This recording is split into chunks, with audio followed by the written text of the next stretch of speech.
The Miller American team is well known on the drag strip, where Larry Miner and two-time world champion Gary Beck thrill fans with their top fuel dragsters, while Ed the Ace McCullough pilots the team's nitro-burning funny car. The Miller American team is well known off the track, too. Way off the track, in some of this continent's roughest terrain, where Steve Kelly takes this professional off-road Class 8 pickup and Al Arciero rides the Class 2 modified Oldsmobile Calais. It's not so unusual to see the Miller beer name involved in racing, but it is unusual that both these teams, all these cars, are owned and managed by one man, Larry Miner. Miner and all the Miller American racing vehicles operate out of this potato barn in the farming and retirement community of Hemet, California. You know, Larry, men race for a lot of reasons. Some for the cheer of the crowd, some to just be involved in the excitement, some, quite frankly, for ego. In your case, I'd have to say it's a competition. I watch you thrive on winning. That's probably the main reason I do my racing. One of the other reasons is it's something that I've accomplished on my own, too. You know, being the son in a business with his father, well, I always say, well, it's handed down. Well, I think this is something I've done on my own and built on my own, and I have the pride of that. Well, teaming up with Gary Beck was really the start of something big. He really taught me the professional part of drag racing. You know, he's a very capable person, and I've always taken the pride of being able to surround myself with capable people. They always make you look good. Was he surprised when you came to him and said, Gary, I'm going to drive myself. Let's build two cars? Well, a little bit. Of course, you know, I think he's probably, you know, watches me and saw that I was really interested in driving. When the occasion came up that we had two cars and I wanted to get my license, well, you know, he was a lot of help to me. One of the secrets to success for the Miller American team is two-time world champion Gary Beck.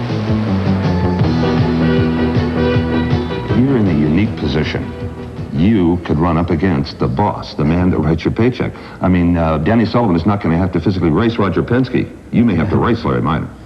Well, we have, and he has beat me, and I have beaten him, but it's part of it. It's a racing team here. We have two top fuel cars, and we learn a lot from each other, from the other car running, and some of the mistakes we make, and some of the pluses that help the cars go quicker. Is there a varsity car and a junior varsity car, or you try to make them both go as quick as possible? Well, we have, you know, over the last few years, played that game a little bit, and we use Larry's car as a test car a little bit, but now not really. We're trying to win races with whatever car we can, and there's a lot of competition just between the crew members of this overall racing team, and everybody wants to win. So it's this year I'm working on my car a lot closer and more involved in trying to get it back into that 5.4 elapsed times, and maybe we'll sneak it down into the 30s.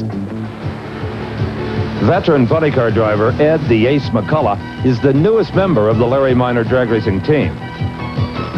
Probably a year prior to my affiliation here with Larry, I had thought about it at much length, and I really want to go drag racing again. The cost of drag racing today is astronomical. To go out and try to generate the money to go do it, I mean, it's virtually impossible. Larry, he had sort of put the rumor out that maybe he was interested in playing with the funny car a little bit. And I had talked to Larry a time or two and got together with Gary and Bernie and Larry and the guys, and fortunately I was the one that got the call to drive the car. For Larry Miner, the Miller American team is much more than just a drag racing operation. It's a family relationship.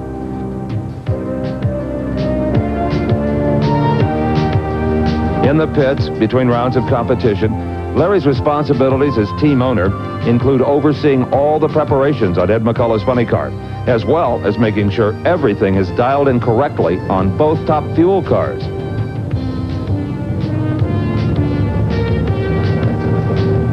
Plus, as a driver, Larry must remain mentally alert to successfully compete in the exotic world of professional top fuel drag racing.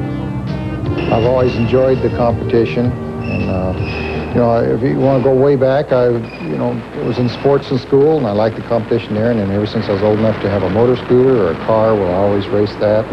And I've done the different parts of racing because I enjoyed it. You know, it kind of broke up my work schedule, and it was good for me. Whether it's tearing across rough terrain off-road or screaming down the quarter-mile drag strip, the Miller American Racing Team is one of the most exciting teams in action. A real tribute to its leader, Larry Minor. Strother McMahon of Art Center College of Design. Strother, thank you for showing us around. This is a very impressive place.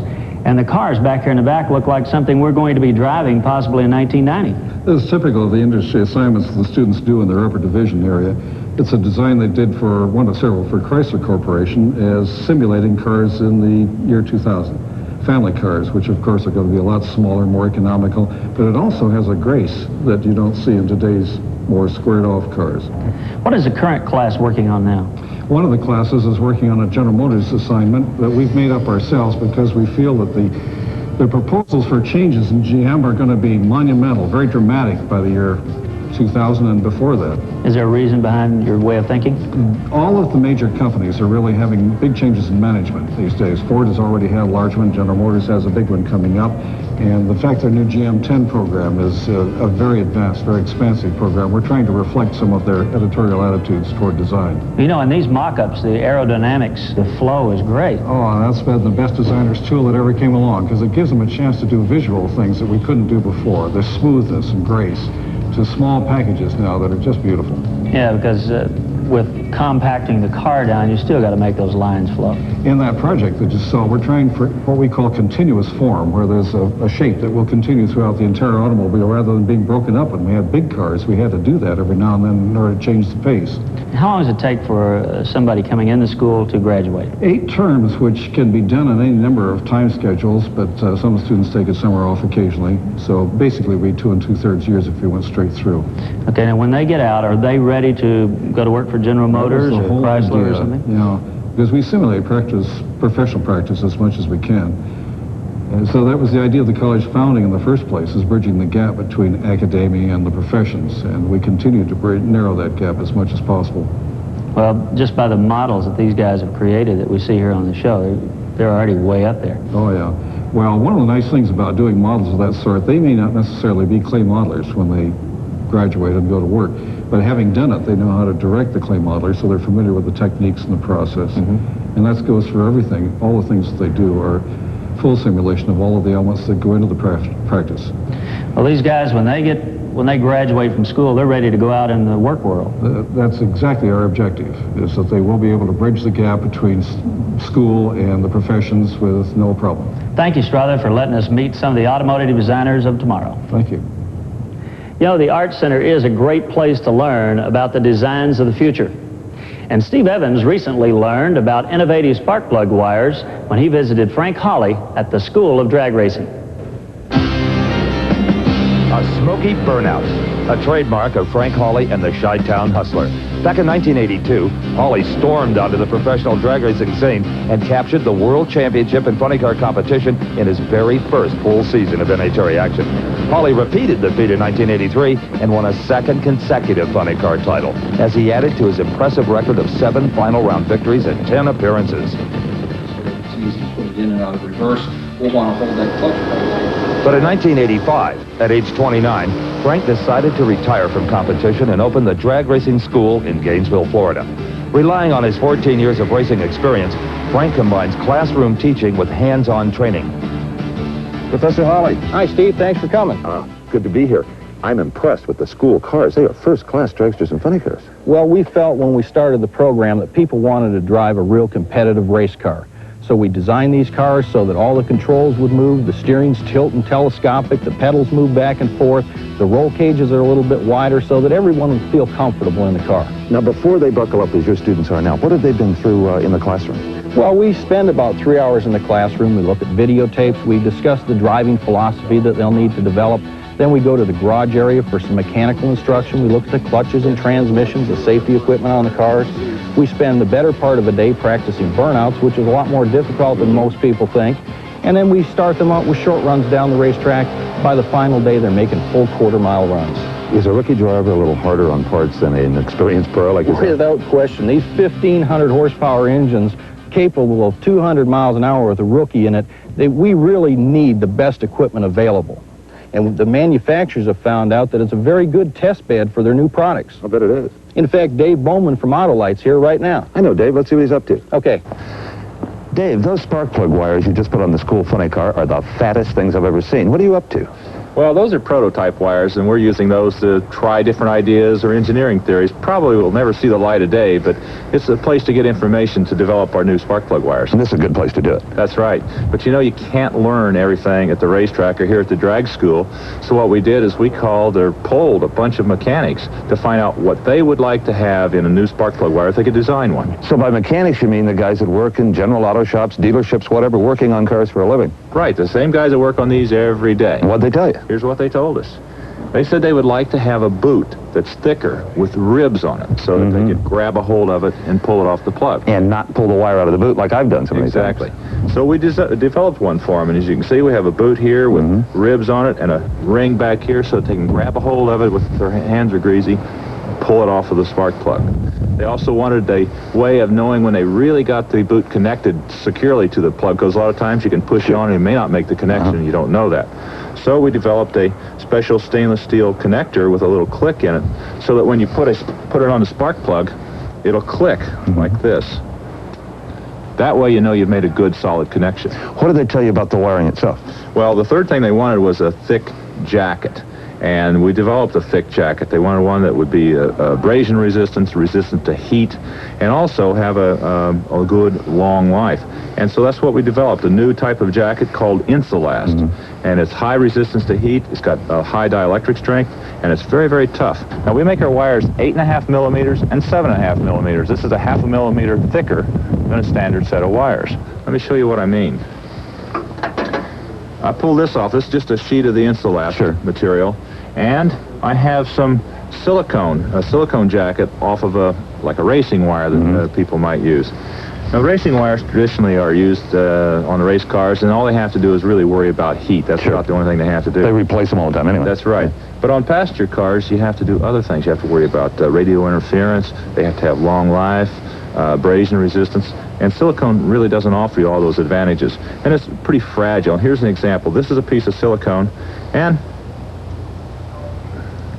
it tears. Yeah, it's got some strength, but it tears relatively easy. Compared to the Insulast jacket that we have here, watch this. But you know, as more and more race cars have computers and radios on board, they're liable to become concerned with resistance. Well, that's true, and it may be a day when race car wires are very closely resembling wires that you use on passenger cars today. And then there's the street rod set, like these beauties behind me. They've got a totally different set of wants and needs. Well, that's right. Autolite makes wires for the passenger cars, and they're all pre-cut to original specifications. But the street rodders, they put on different headers and different intake manifolds and different caps.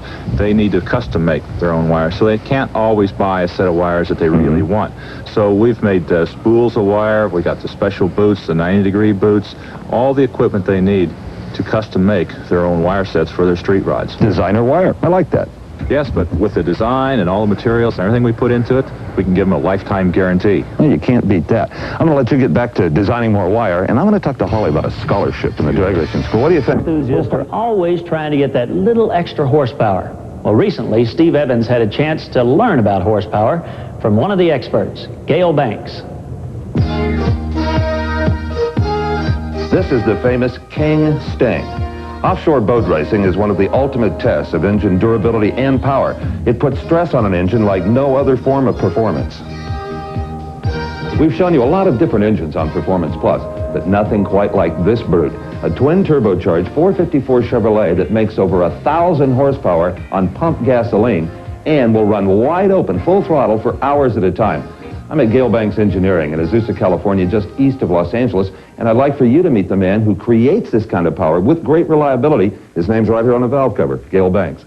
And Gale, is this the style engine used in King Sting? Yes, we build these engines for boat racers throughout the world. Also, we build internal engine components for them, pistons and camshafts, specifically for turbocharging. In addition, we build a line of marine engines for high-performance pleasure boats, which are turbocharged, and a line of engines for trucks and automobiles, which are turbocharged, and a line which is naturally aspirated. You know, I read the article in Popular Hot Rodding magazine on the Sundowner Corvette. Boy, did you guys set some records on the Salt. We cut a 241, fastest street machine ever recorded. Incredible. Well, if you think that's good, let me show you some other things. Well, Gale, I believe that's the first twin-turboed street rod I've ever seen. Well, I'm kind of tired of seeing the roots-blown small block Chevys in these things, so I did a twin-turbo layout to show people how pretty they can be. Oh, boy. You know, you went, what, 241 at Bonneville with the Corvette. I think I know why it says 300 on this Trans Am. Well, it says 300 because the wind tunnel tells us with this twin-turbo big block at 1,600 horsepower, we can break 300 if we've got enough room to do it. On gasoline? On gasoline. Well, certainly the aerodynamics are better than the 68 Corvette. By comparison, that thing is a dart. This is my wife's Firebird. This has one of our 330-horse small block Chevys, no turbo, on the stock computer, full emissions equipment. Like the engines we saw next door. Exactly. Now here we're looking at 700 horsepower under the hood. Good idle quality, air conditioning, power steering, and you don't see it.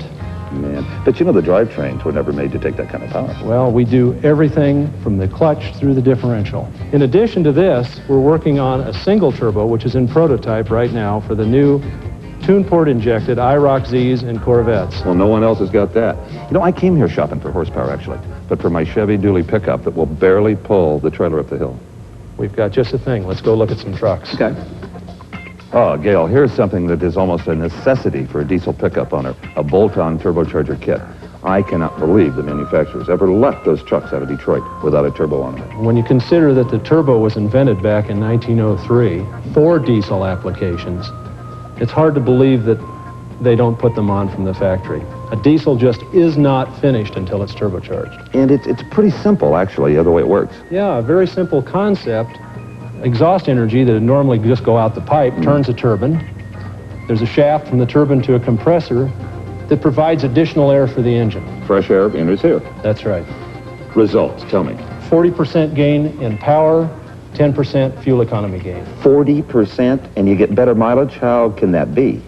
The power gain is a result of additional air being pumped in by the turbo, which allows you to put in additional fuel for high power, high demand applications. The fuel economy gain comes from the excess air that's available at cruise, allowing the full burn of all the fuel in the engine rather than smoke going out the pipe. So it's more efficient. Yes. I'll bet when a fellow leaves here with his pickup truck in Azusa, California, here at Gale Banks, and heads over the Cajon Pass not far away, that he can't believe it the first time he climbs that grade. Well, you'll get phone calls from the other side of the pass, and we get them maybe one a month. Hey, I used to go 27 miles an hour over this grade pulling my fifth wheel, and now I'm running 46. That's that type incredible. Of thing. Now, this is a Chevrolet, what, 6.2? 6.2 liter diesel. What have you got for the Ford on it? Right over here, I've got just the package. Take a look. Steve, this is a Banks turbocharged 6.9 diesel as used in the Fords. The configuration is different, but the concept is the same. The turbocharger's on the rear, the air cleaner's on the top, but it does the same thing. Performance gain? Same thing as that Chevrolet. 40%. Yes. With that kind of gain, I got to put you on the spot. What about engine life, reliability, durability? Well, turbocharged diesels are a proven concept. Look at the long-haul trucks. Sure. You're hard-pressed to find a semi today without a turbocharger.